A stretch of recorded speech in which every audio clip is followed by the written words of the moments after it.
Hello friends, എന്തൊക്കെയുണ്ട് വിശേഷങ്ങൾ? എല്ലാവർക്കും സുഖം തന്നെയല്ലേ? സോൾഫുൾ ലാൻഡ്സ്കേപ്പിൻ്റെ പുതിയൊരു വീഡിയോയിലേക്ക് എല്ലാവർക്കും സ്വാഗതം. ഇന്ന് നിങ്ങൾ തമ്പനയിൽ കണ്ട പോലെ തന്നെ വീഡിയോഗ്രഫിയുടെ വളരെ ബേസിക് ആയിട്ടുള്ള ട്യൂട്ടോറിയലാണ്. വീഡിയോഗ്രഫിയുടെ ട്യൂട്ടോറിയൽ എന്ന് പറയുമ്പം നിങ്ങൾ ഒരിക്കലും എന്താ പറയുക, ഒരു ലെവൽ ചിന്തിക്കരുത്.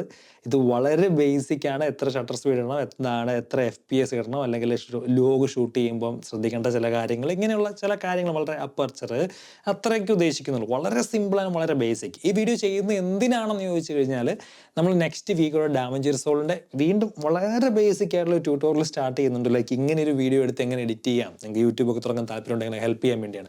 അപ്പം അങ്ങനെ വളരെ ബേസിക് ആയിട്ടുള്ള ട്യൂട്ടോറിയൽ ചെയ്യുമ്പോൾ ഇതിൻ്റെ അകത്ത് പറയുന്ന ചില കാര്യങ്ങൾ അതിൻ്റെ അകത്ത് യൂസ്ഫുൾ ആയിട്ട് വരും. അതിനുവേണ്ടി മാത്രമാണ്. സോ നമുക്ക് ആദ്യത്തെ പോയിന്റിൽ കൂടെ തന്നെ തുടങ്ങിയേക്കാം. എന്താണ് ഒരു വീഡിയോ? ഒരു വീഡിയോ എന്ന് പറഞ്ഞു കഴിഞ്ഞാൽ ബേസിക്കലി ഒരു സെക്കൻഡിൽ കുറേ ഫോട്ടോസൊക്കെ കൂട്ടിച്ചേർത്ത് ഒരു മൂവ്മെൻ്റ് ഉണ്ടാക്കുന്ന ഒരു സംഭവമാണ് വീഡിയോ. നമ്മൾ പണ്ട് ചെറുപ്പത്തിൽ നമ്മുടെ ബുക്കിൻ്റെ ഒക്കെ അറ്റത്ത് ഇങ്ങനെ നമ്മൾ ഈ പെൻസിൽ സ്കെച്ച് ചെയ്തിട്ട് ഇങ്ങനെ മറിക്കുമ്പോൾ ഇങ്ങനെ മൂവ് ചെയ്യുന്ന കാണാല്ലേ, സെയിം സംഭവമാണ്. ഇപ്പോൾ ഒരു സെക്കൻഡിൽ ഇത്ര ഫ്രെയിംസ്, ഇത്ര ഫോട്ടോസ് ഉണ്ടാകും. ആ ഫോട്ടോസ് കൂട്ടിച്ചേർത്ത് പല സെക്കൻഡുകൾ കൂടുമ്പോൾ, പല മിനിറ്റുകളാകുമ്പോൾ, പല മണിക്കൂറുകളാകുമ്പോൾ അതൊരു വീഡിയോ പോലെയായി മാറുന്നതാണ് ബേസിക്കലി. രണ്ടാമത് നമ്മൾ നേരെ കാണാൻ പോകുന്നത് എന്താണ് FPS എന്നുള്ളൊരു സംഭവമാണ്. FPS എന്ന് പറഞ്ഞാൽ ഫ്രെയിംസ് പെർ സെക്കൻഡ് ആണ്. ഒരു സെക്കൻഡിൽ എത്ര ഫ്രെയിമുകൾ കൂടിച്ചേർന്നാണ് ആ വീഡിയോയുടെ ആ ഒരു സെക്കൻഡ് ഉണ്ടാകുന്നതെന്നുള്ള കാര്യമാണ് ഫ്രെയിം പെർ സെക്കൻഡ് കൊണ്ട് ഉദ്ദേശിക്കുന്നത്. ഫ്രെയിം പെർ സെക്കൻഡിനെ കുറിച്ച് പറയുമ്പം നമ്മൾ പലപ്പോഴും സിനിമകളൊക്കെ ഷൂട്ട് ചെയ്യുന്നതല്ല, സിനിമകളൊക്കെ നമ്മൾ കാണുന്നത് 24 FPS അല്ലെങ്കിൽ 23.976, അല്ലെങ്കിൽ ചില സ്ഥലങ്ങളിൽ 30 FPS. അതിൻ്റെ വ്യത്യാസമുണ്ട്, പക്ഷെ അത്ര ഡെപ്തിലേക്ക് ഞാൻ പോകുന്നില്ല. പക്ഷേ നോർമലി 24 FPS അല്ലെങ്കിൽ 30 FPS ഒക്കെയാണ് ബേസിക്കലി ഒരു സെക്കൻഡിൽ നമ്മൾ സിനിമകളൊക്കെ കാണുന്നത്. ഞാനിപ്പോൾ പറഞ്ഞില്ലേ, അതായത് ഒരു സെക്കൻഡിൽ നമ്മൾ കാണുന്നതും ഷൂട്ട് ചെയ്യുന്നതും തമ്മിൽ വ്യത്യാസമുണ്ട്. പലപ്പോഴും 60 അല്ലെങ്കിൽ 120 FPS നമ്മൾ എടുത്തിട്ട് അതിനെ 24 FPS മാറ്റിയാണ് സ്ലോ മോഷനെ കാണിക്കുന്നത്. ഞാനത് സ്ലോ മോഷൻ എന്ന് പറഞ്ഞ സെക്ഷനിൽ ഞാൻ ഡീറ്റെയിൽ ആയിട്ട് എക്സ്പ്ലെയിൻ ചെയ്യാം എങ്ങനെയാണ് ശരിക്കും സ്ലോ മോഷൻ എടുക്കേണ്ടതെന്നുള്ള കാര്യം. സോ ഫ്രെയിം പെർ സെക്കൻഡ്, അതായത് ഒരു സെക്കൻഡിൽ എത്ര ഫ്രെയിം ഉണ്ടെന്നുള്ള കാര്യമാണ് കാണിക്കുന്നത്. നമ്മളുടെയൊക്കെ ക്യാമറകളിൽ നമ്മൾ സെറ്റിംഗ്സിനുള്ളിൽ, വീഡിയോ എടുക്കുന്നതിൻ്റെ സെറ്റിംഗ്സിനുള്ളിൽ പോയി കഴിഞ്ഞാൽ കാണാൻ പറ്റും 24 4K 24, 4K 25, 4K 30, 4K 60, 4K 120 എന്നൊക്കെ കാണും. അപ്പോൾ അത് ഉദ്ദേശിക്കുന്നത് 4K ആണ് വീഡിയോയുടെ റെസൊല്യൂഷൻ. ഒരു സെക്കൻഡിൽ 60 ഫ്രെയിം അല്ലെങ്കിൽ 24 ഫ്രെയിം, അതും അല്ലെങ്കിൽ 60 അല്ലെങ്കിൽ 120, അങ്ങനെ ആണ് അതുകൊണ്ട് ഉദ്ദേശിക്കുന്നത്. നമ്മൾ വീണ്ടും അടുത്ത പോയിന്റിലേക്ക് പോവാണ്. ഒരു വീഡിയോ എടുക്കുമ്പോൾ പ്രൊഫഷണലി നമ്മൾ ശ്രദ്ധിക്കേണ്ട കാര്യമാണ് നമ്മൾ അടുത്തത് കാണാൻ പോകുന്നത്. അതായത് ഷട്ടർ സ്പീഡ്, അപ്പർച്ചർ, ISO തുടങ്ങിയ കാര്യങ്ങളാണ് നമ്മൾ ഇനി കാണാൻ പോകുന്നത്. ഇതും FPS തമ്മിലുള്ള ബന്ധം. നമുക്ക് ആദ്യത്തെ പോയിന്റിലേക്ക് കയറാം.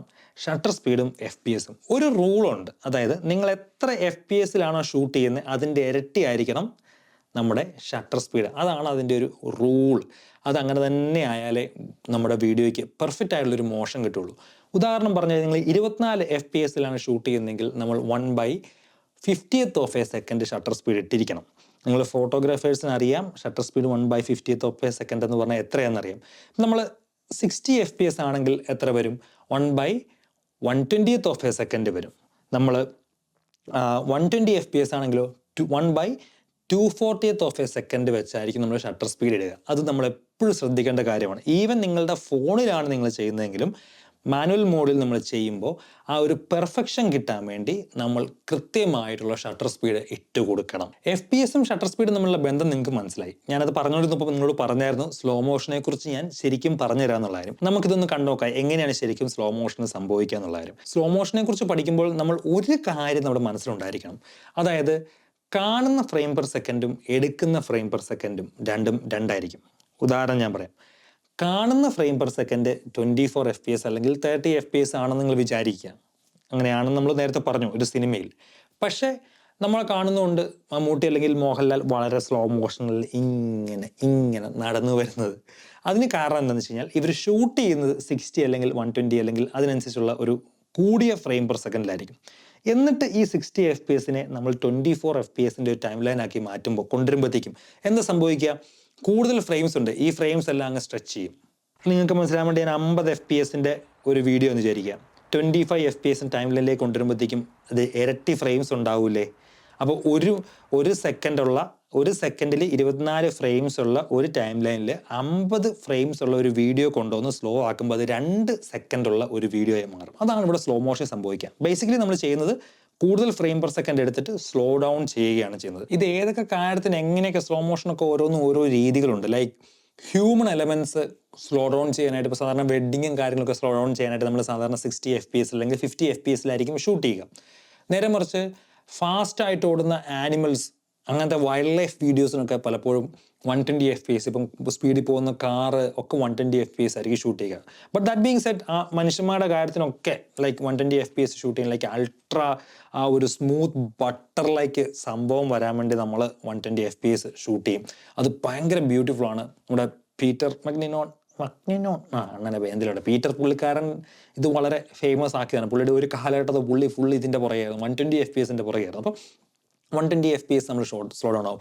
നേച്ചർ എലമെന്റ്സ് ലൈക്ക് കുതിച്ചൊഴുകുന്ന പുഴേനെയൊക്കെ നമുക്ക് വാട്ടർഫോളൊക്കെ നമുക്ക് ഭയങ്കര സ്ലോ ആക്കണമെങ്കിൽ ഭയങ്കര രസമായിരിക്കും 120 FPS ഷൂട്ട് ചെയ്തിട്ട് നമ്മൾ കൺവേർട്ട് ചെയ്യും. ഈ 120 FPS ഷൂട്ട് ചെയ്തിട്ട് നമ്മൾ എങ്ങനെ കൺവേർട്ട് ചെയ്യുന്നുള്ള കാര്യം നമ്മൾ ഡാമേജ് റിസോളിൻ്റെ ട്യൂട്ടോറിയൽ നമുക്ക് ഡീറ്റെയിൽ ആയിട്ട് കാണാം.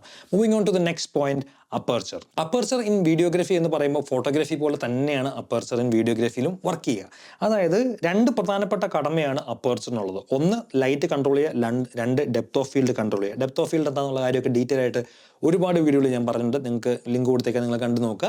അപ്പം ലൈറ്റ് കൺട്രോൾ ചെയ്യുക എന്ന് പറഞ്ഞു കഴിഞ്ഞാൽ എത്രത്തോളം അപ്പർച്ചർ വൈഡ് ഓപ്പൺ ആണോ, ലൈക്ക് അതിൻ്റെ ബ്ലേഡ്സ് എത്രത്തോളം തുറന്നിരിക്കുന്നു അത്രയും കൂടുതൽ ലൈറ്റ് കിട്ടും. But at the same time depth of field എന്ന് പറഞ്ഞ സംഭവം, അതായത് ഫോക്കസ് ആയിട്ടുള്ള ഏരിയ വളരെ കുറവായിരിക്കും. നിങ്ങൾക്ക് ഈ വീഡിയോ കണ്ടാൽ അറിയാം, ഞാനിത് f1.8 ഷൂട്ട് ചെയ്യുന്നത്. എനിക്ക് 1.4 വരെ പോകാം, പക്ഷെ അത്രത്തോളം അപ്പം നമ്മുടെ ബാക്കി എത്രത്തോളം ഔട്ട് ഓഫ് ഫോക്കസ് ആവും നിങ്ങൾക്ക് അറിയാം. എൻ്റെ ബാക്ക്ഗ്രൗണ്ടൊക്കെ വളരെ ഫോക്കസ് ആണ്. കാര്യം പറഞ്ഞാൽ വളരെ ഔട്ട് ഓഫ് ഫോക്കസ് ആണ്. കാര്യം പറഞ്ഞാൽ ഇത്രയും ദൂര വ്യത്യാസമുള്ള ഞാൻ ഒരു കൈ വ്യത്യാസമുള്ളൂ, പക്ഷേ ഇറ്റ്സ് ഔട്ട് ഓഫ് ഫോക്കസ്. അതിന് കാരണം എന്താ, f1. അത്രയും കുറച്ച് തരും. ഇപ്പം നമ്മളൊരു വെഡ്ഡിങ്ങിലൊക്കെ നമ്മൾ വളരെ രസമുള്ള കപ്പിളിൻ്റെ ആ മുഖം ഒക്കെ നല്ല കണ്ണുകളൊക്കെ നല്ല ഷാർപ്പായി ബാക്കിയൊക്കെ മൊത്തം ബ്ലറായിട്ട് കാണാൻ വേണ്ടിയൊക്കെയുള്ള f1.4, 2.8 ഒക്കെ നമുക്ക് ഉപയോഗിക്കാം. അറ്റ് ദ സെയിം ടൈം നമുക്ക് വൈഡ് ആയിട്ടുള്ള ലാൻഡ്സ്കേപ്പ്, സബ്ജക്റ്റ് അടക്കമുള്ള ലാൻഡ്സ്കേപ്പുകളൊക്കെ നല്ല ക്ലിയർ ആയിട്ട് കാണിക്കണമെങ്കിൽ f8 കൊടുക്കാം. പക്ഷേ ഈ എന്താ പ്രശ്നം എന്ന് വെച്ചാൽ നമുക്ക് നല്ല ലൈറ്റ് ഉള്ള സമയത്ത് നമുക്ക് നല്ല ഈ ബാക്ക്ഗ്രൗണ്ട് ബ്ലറായിട്ടുള്ള വീഡിയോ എടുക്കണമെങ്കിൽ f2.8 ഇടുമ്പം ഭയങ്കര വൈറ്റ്, നമുക്ക് ഭയങ്കര വെളിച്ചം കയറി വരും.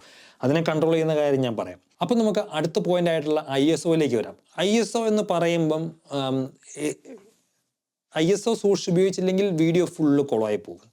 ഫോക്കസ് പോകുന്നത് പോലെ ഒരു പ്രശ്നമാണ് ISO. കാരണം നമ്മളിപ്പോൾ സാധാരണ ഒരു ഫോണിലൊരു വീഡിയോ എടുക്കുന്നതെന്ന് വിചാരിക്കുക, ഈ പറഞ്ഞ സെറ്റിങ്സ് എല്ലാം കൃത്യമായി നോക്കി ISO എത്രത്തോളം കുറച്ചിടാവോ അത്രത്തോളം കുറച്ചിടുന്നതാണ് വീഡിയോയ്ക്ക് നല്ലത്.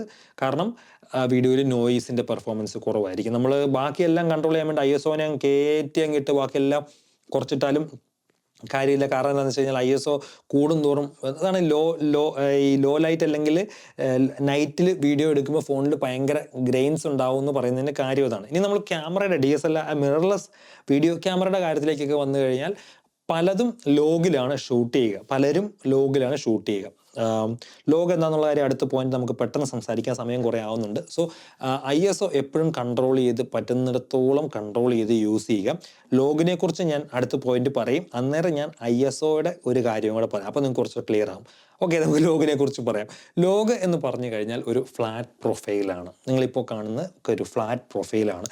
ഇതിനെ നമ്മൾ കളർ ഗ്രേഡ് ചെയ്താണ് സാധാരണ വീഡിയോയിലേക്ക് മാറ്റുക. ഈ ലോഗിൻ്റെ ഒരു ഗുണം എന്ന് വെച്ചാൽ ലോഗ് അപ് ടു 10, ചില ലോഗുകൾക്ക് 12 ബിറ്റ് വരെ വരുന്നുണ്ട്. പക്ഷേ റോയുടെ അത്രയും പവർഫുൾ അല്ല. റോ വീഡിയോ അല്ലെങ്കിൽ നമ്മുടെ റോ ഫോട്ടോ എന്ന് പറയുമ്പം 14 ബിറ്റ് 15 ബിറ്റ് ഒക്കെ വരുന്നുണ്ട്. അപ്പോൾ 14 ബിറ്റ് എന്ന് പറഞ്ഞാൽ അത്രയും പവർഫുൾ ഉള്ളൊരു ഫയലായിരിക്കും, നമുക്ക് കൂടുതൽ കൺട്രോൾ ചെയ്യാം. ഡൈനാമിക് റേഞ്ച് ഒക്കെ നല്ല സൂപ്പർ ആയിരിക്കും. പക്ഷേ ലോഗിലേക്ക് വരുമ്പോൾ 10 ബിറ്റേ ഉണ്ടാവുള്ളൂ. അതിന് ഡൈനാമിക് റേഞ്ച് കുറവായിരിക്കും, കളർ ഇൻഫർമേഷൻ കുറവായിരിക്കും. അപ്പം നമുക്ക് അങ്ങനെ കിടന്ന് റോയുടെ അപ്പം പണിയത്തില്ല. പക്ഷേ log is A better option than സാധാരണ വീഡിയോ. കാരണം ലോഗിൽ നമുക്ക് വളരെ മനോഹരമായിട്ട് കളർ ഗ്രേഡ് ചെയ്യാം. കൺട്രോൾഡ് ആയിട്ടുള്ളൊരു ലൈറ്റിംഗ് എൻവയോൺമെൻറ്റ് അല്ലെങ്കിൽ നിങ്ങൾ സാധാരണ വീഡിയോ ഷൂട്ട് ചെയ്ത് കഴിഞ്ഞാൽ പലപ്പോഴും ലോ ലൈറ്റ് ആണെങ്കിൽ പടം പൊട്ടിപ്പോകുന്നത് കാണാൻ പറ്റും. എനിവേ, ഞാൻ നേരത്തെ പറഞ്ഞ പോലെ ISOയും ലോഗും തമ്മിലുള്ള ബന്ധം എന്താണ്? ഓരോ ലോഗിനും ഒന്നായിരിക്കണമെന്നില്ല, ഡബിൾ ആയിരിക്കാം. എന്താണെങ്കിലും ഒരു കംഫോർട്ട് ISO പെർഫോമൻസ് ആയിട്ടുള്ള സംഭവമുണ്ട്. അതായത് ഉദാഹരണത്തിന് ലോഗിലേക്ക് വന്നു കഴിഞ്ഞാൽ സാധാരണ ലോഗ് ക്യാനോൺ ലോഗിലേക്ക് വന്നു കഴിഞ്ഞാൽ ISO 400 ആണ്. ലോഗ് 3ലേക്ക് വന്നു കഴിഞ്ഞാൽ ISO 800 ആണ്. ചില ലോഗ് 3ൽ നമ്മൾ ഡ്യുവൽ നേറ്റീവ് ISO എന്ന് പറഞ്ഞ സംഭവമുണ്ട്. അതായത് 2 ISO ഉണ്ടാവും. അതിൻ്റെ അർത്ഥം ISO 400 800 ഷൂട്ട് ചെയ്യത്തുള്ളൂ എന്നല്ല, ബാക്കി എല്ലാത്തിലും ഷൂട്ട് ചെയ്യാം. എങ്കിലും പെർഫെക്റ്റ് ആയിട്ടുള്ള ISO ഇതാണ്. ഏത് C-Log 3ക്ക് ISO 800. ചില ക്യാമറകളിൽ നമുക്ക് ഡ്യുവൽ നേറ്റീവ് ISO ഉണ്ടാവും, ISO 800 ഉണ്ടാവും, 3200 ഉണ്ടാവും. സോണിയുടെ പല ക്യാമറകളിലും 12800 അങ്ങനെ എന്തൊക്കെയോ ഉണ്ട്. അപ്പം പെർഫെക്റ്റ് ISO എന്ന് പറയുന്നത് ആ ക്യാമറയുടെ ആ ലോഗിൽ ഉള്ള പറഞ്ഞിട്ടുണ്ട്. നമ്മളതിങ്ങനെ നോക്കുമ്പോൾ കാണും കൃത്യമായിട്ടുള്ള ഒരു ISO 800, അതിൻ്റെ മുകളിലേക്ക് പോകുമ്പോൾ ഹൈ ISO, താഴോട്ട് പോകുമ്പോൾ ലോ ISO എന്ന് പറയും. അപ്പോൾ അത് ശ്രദ്ധിച്ച് കൃത്യം കൺട്രോൾ ആയിട്ടുള്ള എൻവയോൺമെൻറ്റ് നമ്മൾ ഷൂട്ട് ചെയ്യുകയാണെങ്കിൽ വളരെ ബ്യൂട്ടിഫുൾ ആയിട്ടുള്ള ഇമേജ് നിങ്ങൾക്ക് കിട്ടും. അതാണ് ഞാൻ നേരത്തെ പറഞ്ഞ ലോഗും ഇതും തമ്മിലുള്ള റിലേഷൻഷിപ്പ്, ഏത് ISOയും തമ്മിലുള്ള റിലേഷൻഷിപ്പ്. ഇത്രയൊക്കെ പറഞ്ഞു. ഇനി ലാസ്റ്റ് പോയിന്റിലേക്ക് കയറുകയാണ്. കൃത്യം ഡബിൾ ആയിരിക്കണം ഷട്ടർ സ്പീഡ്, അപ്പർച്ചർ കൃത്യമായിരിക്കണം, ISO കൃത്യമായിരിക്കണം. അങ്ങനെയാകുമ്പോൾ ഒരു നട്ടുച്ച നേരത്തെ വീഡിയോ എടുക്കുമ്പോൾ എനിക്ക് ഡെപ്ത് ഓഫ് ഫീൽഡിലുള്ള f2.8 വീഡിയോ എടുക്കുമ്പോൾ ഭയങ്കര വെട്ടമാണ്. എന്ത് ചെയ്യുമെന്ന് പറയാം. ഒരു സെക്കൻഡ്. ഇതൊക്കെ നേരത്തെ എടുത്തു വെക്കേണ്ടതായിരുന്നു, പക്ഷെ മറന്നുപോയി, തിരക്കേണ്ടത്.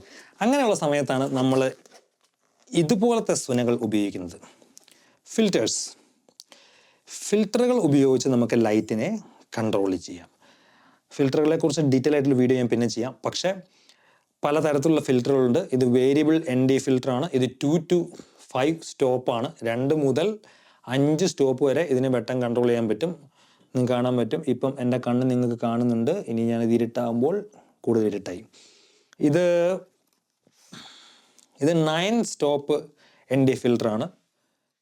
പിന്നെ വേരിയബിൾ അല്ല, ഒറ്റ സ്റ്റോപ്പേ ഉള്ളൂ. ഇത് 5 ഇത് പോളറൈസ് ഫിൽറ്ററാണ്. ഇത് അൾട്രാ ഡാർക്ക് ഒരു ഫിൽറ്ററാണ്.